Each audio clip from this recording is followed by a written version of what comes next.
কাজ অভিনয় করা। গ্যাপটা ছিল একটু পার্সোনাল কারণে, কিন্তু সবার ভালোবাসায় সবার চাওয়ায় আমি ফিরে এসেছি।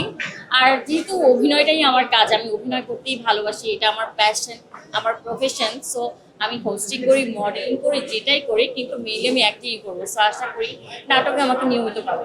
যেহেতু আমার একটু বিরতি ছিল, সেটা এমন না যে নাটক থেকে, পুরো কর্মক্ষেত্র থেকে একটু বিরতি ছিল ইন্ডাস্ট্রির।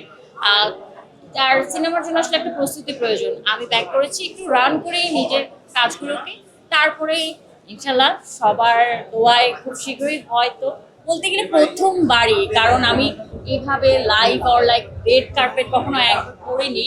সো আজকে যখন হোস্ট করছিলাম, আমার কাছে মনে হচ্ছিল যে যত দূর আগাচ্ছি তত সহজ হয়ে যাচ্ছে, কারণ সব আমাদের কলিগ, সব আমাদের আপনজন, সব পরিচিত মুখ, আর সবাই এত সেজে করে সুন্দর করে এসেছে। সবাই একটা গুড মেন্টালিটি থেকে নিয়ে এসেছে। সো সবার সাথে কথা বলে এনার্জি বুস্ট আপ হয়ে গেছে, আর আমি তো খুব এনজয় করেছি। একটা কাজ ফ্লোতে করে যাওয়া আর সেখানে একটা গ্যাপ করে যাওয়া, সেটাকে কভার করা আসলে এটা নর্মাল কাজ করার থেকে অনেক বেশি কঠিন, এটা অনেক স্ট্রাগলের।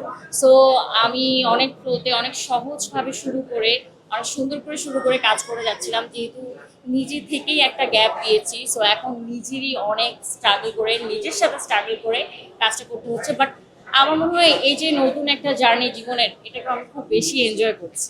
এখানে আসলে নতুন করে নিজেকে ম্যাচ করার কিছু নেই।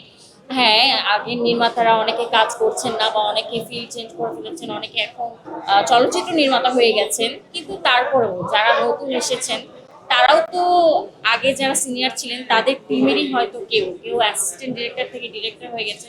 তো এমন না একদম সবাই নতুন, সবার সাথে আগেও কম বেশি কাজ হয়েছে। আর নতুন যেই আসুক, আমিও এক সময় নতুন ছিলাম, নতুনদের সাথে কাজ করার একটা অন্যরকম ভাইব পাওয়া যায়, অন্যরকম থ্রিল পাওয়া যায়। নতুন কিছু তারা আমাদের কাছ থেকে শিখছে, তাদের কিছু নতুন আইডিয়ায় আমরা কাজ করছি। সো ব্যাপারটা খুব ইন্টারেস্টিং, খুব ভালো লাগে।